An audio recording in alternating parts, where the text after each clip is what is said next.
wabarakatuh. Bertemu lagi dengan Ibu di sini. Hari ini Ibu akan menyampaikan materi IPS, Ilmu Pengetahuan Sosial. Hari ini kita akan membahas bab 1, yaitu manusia, tempat, dan lingkungan.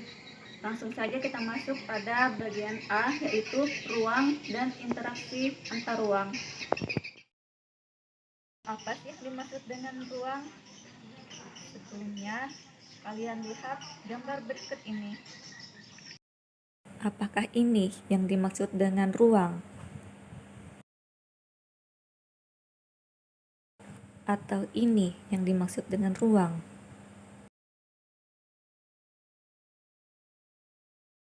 Ataukah ini yang dimaksud dengan ruang? Ruang adalah sebuah tempat pada permukaan bumi, baik itu secara keseluruhan maupun hanya sebagian, yang digunakan makhluk hidup untuk tinggal.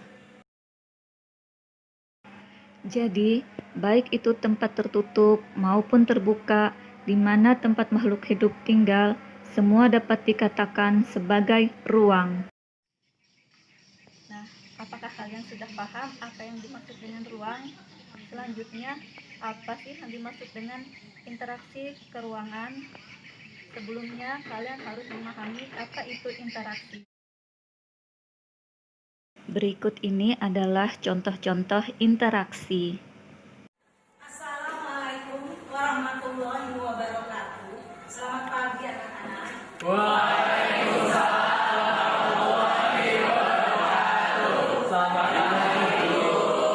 Bagaimana kabarnya hari ini?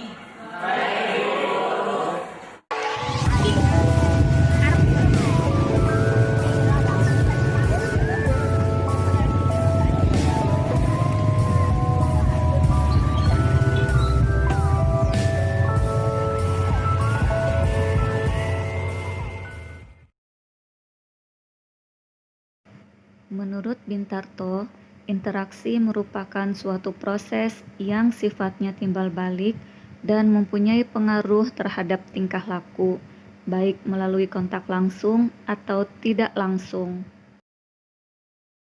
Nah, sudah paham kan apa yang dimaksud dengan interaksi? Selanjutnya, bagaimana sih interaksi antar ruang yang terjadi di dalamnya?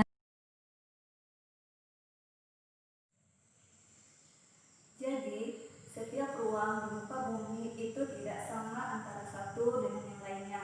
Misalnya kita ambil contoh ruang di daerah perkotaan dan di daerah pedesaan. Kalau kalian lihat anak-anak di daerah perkotaan, kalian dapat melihat gedung-gedung bertingkat, gedung-gedung yang menjulang tinggi. Kemudian jalanan yang ramai akan mobil dan kendaraan bermotor, mobilitas penduduk tinggi. Nah, itu adalah ruang yang terdapat di daerah perkotaan. Nah, kalau di pedesaan, kalian akan melihat kondisi yang berbeda daripada di daerah perkotaan. Karena apa? Karena di pedesaan tidak terdapat gedung-gedung tinggi, gedung-gedung bertingkat, kemudian mobilitas penduduk lebih rendah, adapun bangunannya itu sederhana, rumah-rumah penduduk sederhana. Pasar juga pasar tradisional. Kalau di perkotaan kita bisa melihat pasar modern, yaitu supermarket, kemudian mall di mana buka setiap hari. Nah, untuk daerah perkotaan dan pedesaan perbedaannya, ibu harap kalian sudah memahami sampai di sini perbedaannya. Contoh yang kedua adalah dari segi pekerjaan. Kalau di daerah perkotaan, kalian dapat melihat orang-orang dengan jenis pekerjaan yang banyak. Di daerah perkotaan, lapangan pekerjaan tersedia dengan sangat banyak.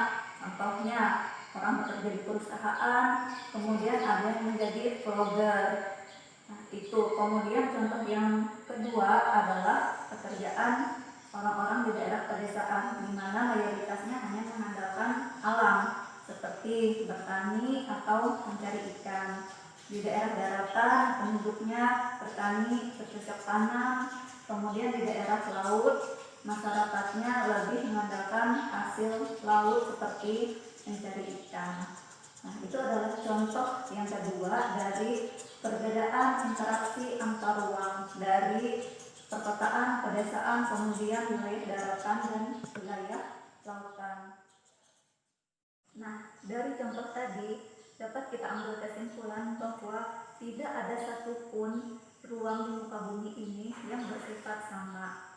Masing-masing mempunyai karakteristik dan perbedaannya, sehingga menyebabkan keterkaitan antar ruang. Ruang yang satu memiliki keterkaitan dengan ruang yang lain dan memiliki hubungan. Nah, ada beberapa penyebab terjadinya interaksi keruangan. Untuk lebih lanjutnya akan Ibu jelaskan berikut ini.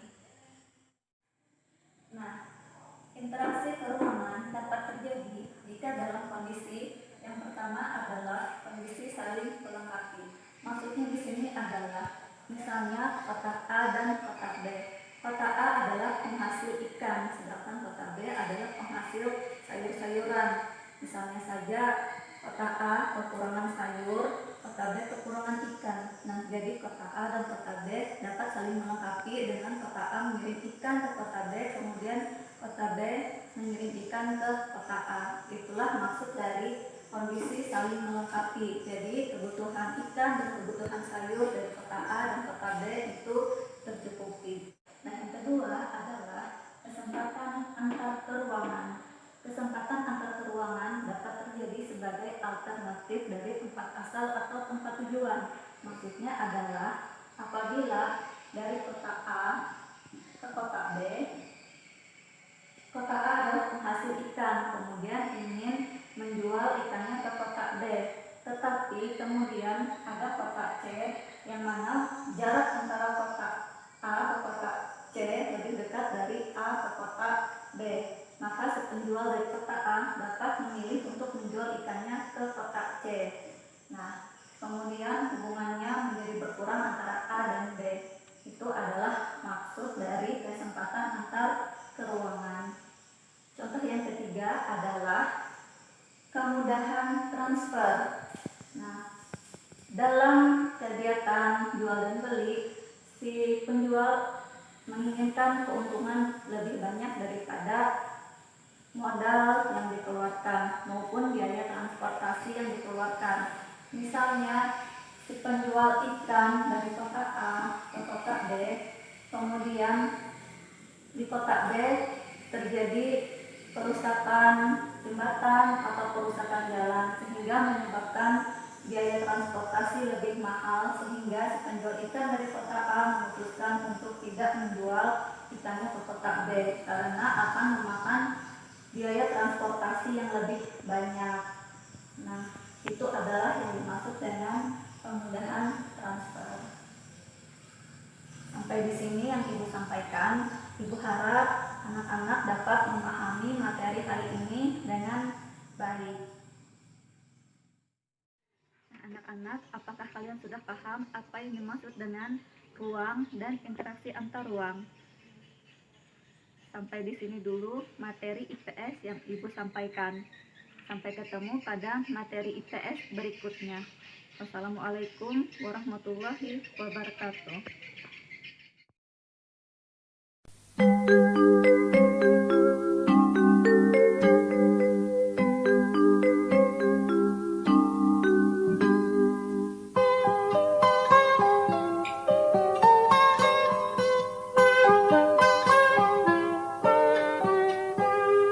Pagiku cerahku, matahari bersinar, ku gendong tas merahku di pundak.